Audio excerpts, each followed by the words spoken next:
안녕하세요. 배본철 교수입니다. 여러분, 방언에 대해서 알고 계신가요? 성령께서 주시는 방언, 과연 실제 하는 것일까? 그리고 방언이 만약에 우리에게 주어지는 것이라면 어떤 정신으로 방언을 사용해야 될 것인가? 이런 점들에 대해서 한번 포괄적으로 우리가 살펴보도록 하겠습니다. 먼저 성경 말씀을 읽겠습니다. 사도행전 10장 44절 46절 말씀입니다. 베드로가 이 말할 때에 성령이 말씀 듣는 모든 사람에게 내려오시니 베드로와 함께 온 할례 받은 신자들이 이방인들에게도 성령 부어주심을 인하여 놀라니 이는 방언을 말하며 하나님 높임을 들음이로라. 사도행전 10장 44절 46절입니다. 크게 보시면 그 방언에 대한 태도는 크게 한 세 가지로 나눠져 있습니다. 그것은 이제 방언에 대해서 상당히 부정적으로 거부하는 경향이 있고요. 그런가 하면 방언을 성령 세례 받은 매우 중요한 표적이라고 보는 경향이 있고, 그리고 마지막 세 번째는 방언을 하나의 성령의 은사 중에 하나로 보는, 그러니까 성령 세례 받은 표적이라기보다는 그러나 성령의 은사 중에 하나로 보는, 이렇게 한 세 가지 경향이 있는데요. 여러분들은 지금 여기 세 가지 중에서 어디에 속하게 되는지 한번 이 강의를 들으시면서 한번 스스로를 생각해 보시고요. 그리고 가장 바람직한 길은 무엇인가 하는 것을 우리가 정리해 보도록 하겠습니다. 첫째는 방언을 굉장히 거부하는, 방언 자체를 거부하는 경향이 있습니다. 혹시 여러분들 가운데도 방언이라는 것을 경험해 보지 못하신 분들도 계실 테고, 또 방언이 무엇인지 모르시는 분도 계실 테고, 또 방언이란 잘못된 것이다 라고 생각하시는 분도 계실 테고, 또는 방언은 이미 초대교회로 끝났다 라고 보시는 분도 계실 거고요. 또 어떤 분들은 방언이라는 게 있긴 있지만 그게 아무한테나 주어지는 건 아니다, 아주 특별한 사람들에게만 주어지는 거다, 여러 가지 견해들을 갖고 있을 수 있는데요. 우리 한국교회에서도 이 방언에 대해서 상당히 부정적인 비판을 많이 하던 때가 있었습니다. 특별히 어떤 교단에서는 그 예언이라든지 신유, 그리고 방언과 같은 이런 은사들은 그 사도 시대까지로만 있었고 그 후에는 중지가 되었다라고 이렇게 보는, 그것을 은사중지론이라고 그렇게 말하거든요. 그래서 현대교회는 더 이상 그런 기적적인 은사들이 나타나지 않는다라고 하는 이런 견해를 갖고 있는 교단들이 있습니다. 또 어떤 곳에서는 그 방언을 각국 방언, 즉 나라 방언, 그리고 천사 방언, 이렇게 두 가지로 또 나누어서 이 중에서 그 각국 방언은 사도행전 2장 오순절 때 있다가 중단된 거다 이렇게 말하고, 또 이제 천사의 방언은 그 특별한 사람들이 하는 것이다, 그 모든 것이 보편적으로 임하는 건 아니다라고 보는 거죠. 이런 이제 견해들이 좀 방언에 대한 그 부정적인 그 견해라고 볼 수가 있습니다. 이제 왜 이런 방언에 대한 그 부정적인 견해들이 생기게 되었느냐 하면은, 이제 방언이나 예언이라든지, 또는 영분별이라든지, 또 신유, 이런 것들이 이제 교회에서 잘못 사용되어질 경우에 크게 교회를 혼란시키거나 교회가 분열되어지는 그런 일들이 많이 있어 왔기 때문에, 그래서 이런 점들을 많이 우려한 교회 지도자들은 이제 그런 그 은사적인 차원에 대해서 상당히 그 경계하는 이런 입장들이 많이 있었기 때문이죠.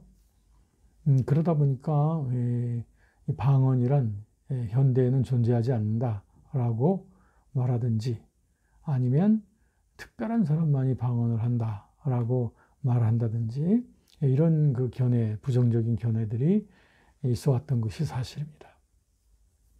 우리 한국 교회 내에서도 1980년대 전후로 해서 그때 그 방언에 대한 그 논쟁들이 신학적으로도 많이 있어 왔던 것을 보게 됩니다. 자, 이제 두 번째는 가장 적극적으로 방언을 해석하는 그런 입장인데요. 즉, 방언을 성령 세례 받은 표적으로 보는 경향성입니다. 여기서 말하는 그 성령 세례는 중생을 의미하는 것이 아니라 특히 이제 방언을 성령 세례 받은 표적으로 보는 그런 교단에서는 성령 세례가 중생 이후에 주어지는 것으로서 특별히 그 방언이 하나의 표적으로 나타난다. 이렇게 보는 경향이었습니다. 이런 경향은 우리 한국 교회 내의 그 일제시대 때 1930년대 전후에 소위 이제 방언파라고 해서 상당히 교계로부터 굉장히 지탄을 받게 됐던 그런 그 오순절 교파의 그런 그 신앙 운동들이 있었던 것입니다.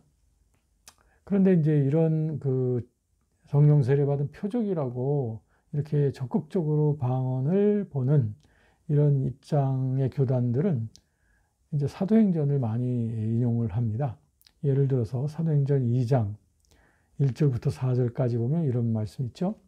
오순절 날이 이미 이름에 그들이 다 같이 한 곳에 모였더니 호련히 하늘로부터 급하고 강한 바람 같은 소리가 있어 그들이 앉은 온 집에 가득하며 마치 불의 혀처럼 갈라지는 것들이 그들에게 보여 각 사람 위에 하나씩 임하여 있더니 그들이 다 성령의 충만함을 받고 성령이 말하게 하심을 따라 다른 언어들로 말하기를 시작하니라. 사도행전 2장 1절부터 4절까지입니다. 그러다 보니 현재까지도 주로 이제 오순절 교단의 교리는 방언을 성령 세례 받은 가장 뚜렷한 증거로 강조하는 이런 그 신조를 유지하고 있습니다.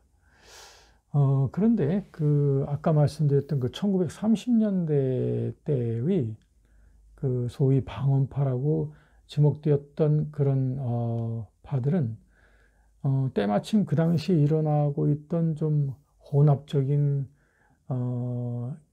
혼합적인 영성 운동을 하거든. 즉 거짓 계시와 혼합적인 종교 운동을 하던 그런 이단들이 있었거든요.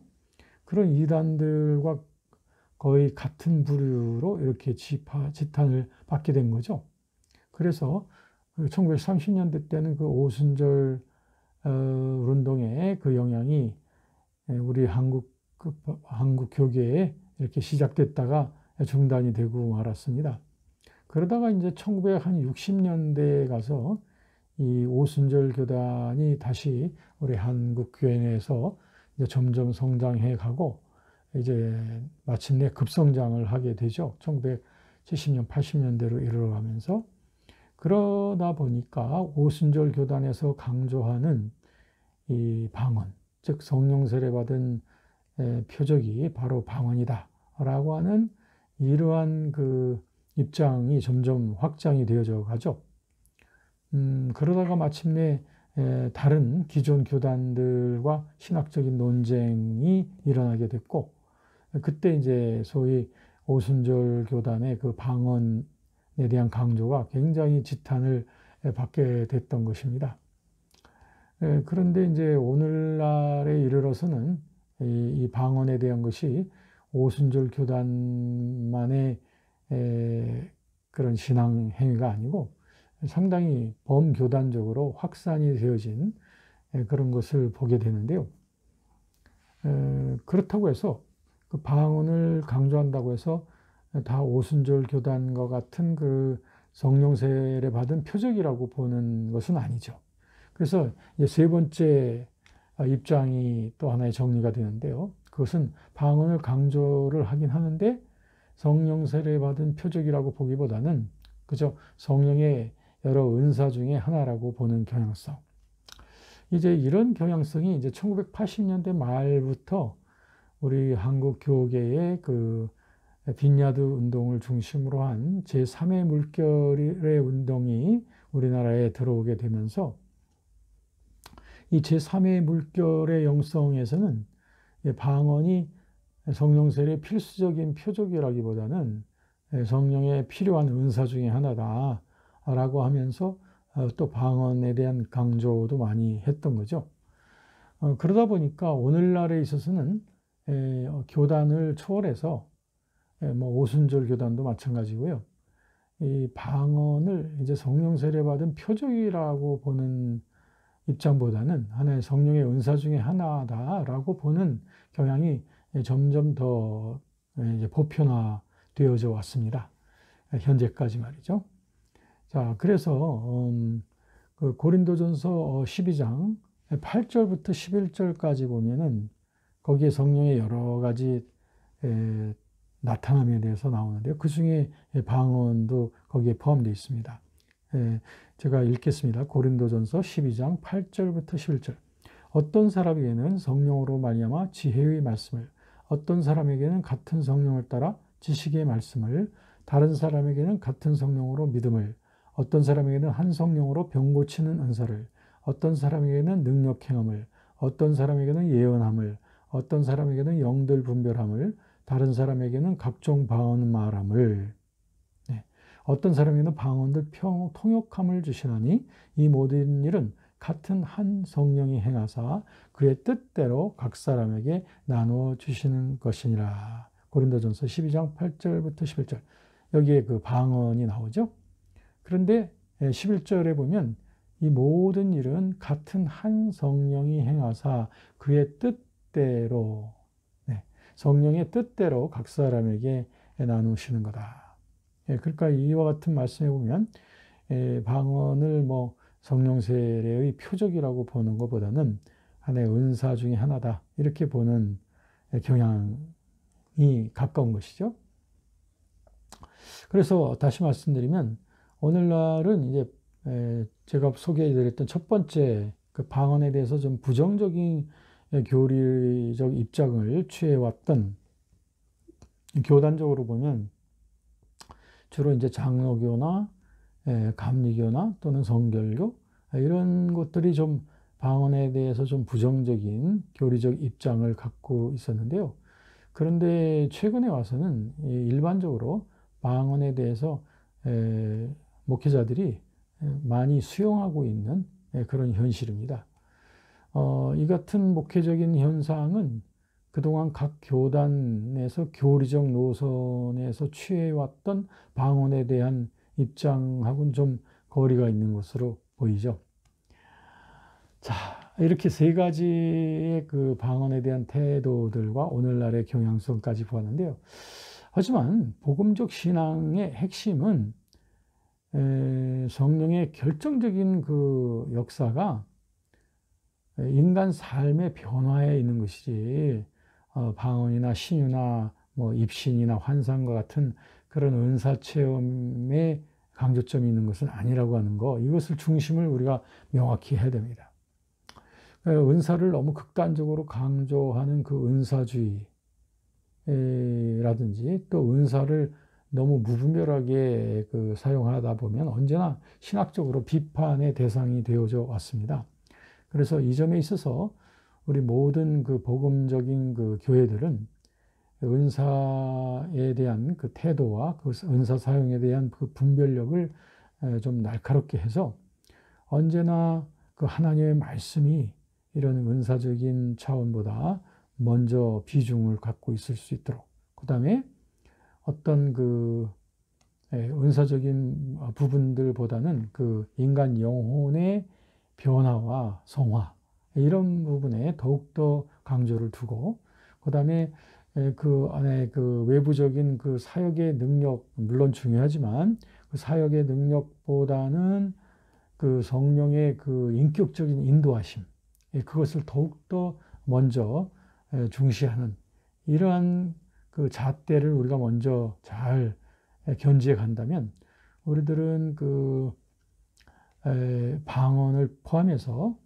성령의 여러 그 나타남들이 우리의 사역 속에 선교와 목회와 우리의 전도 현장 속에서 아주 강력한 그 복음의 능력으로서 드러남으로 말미암아 그리스도의 복음이 아주 힘있게 확산되어져 가는데 아주 커다란 활력소가 되어질 것입니다.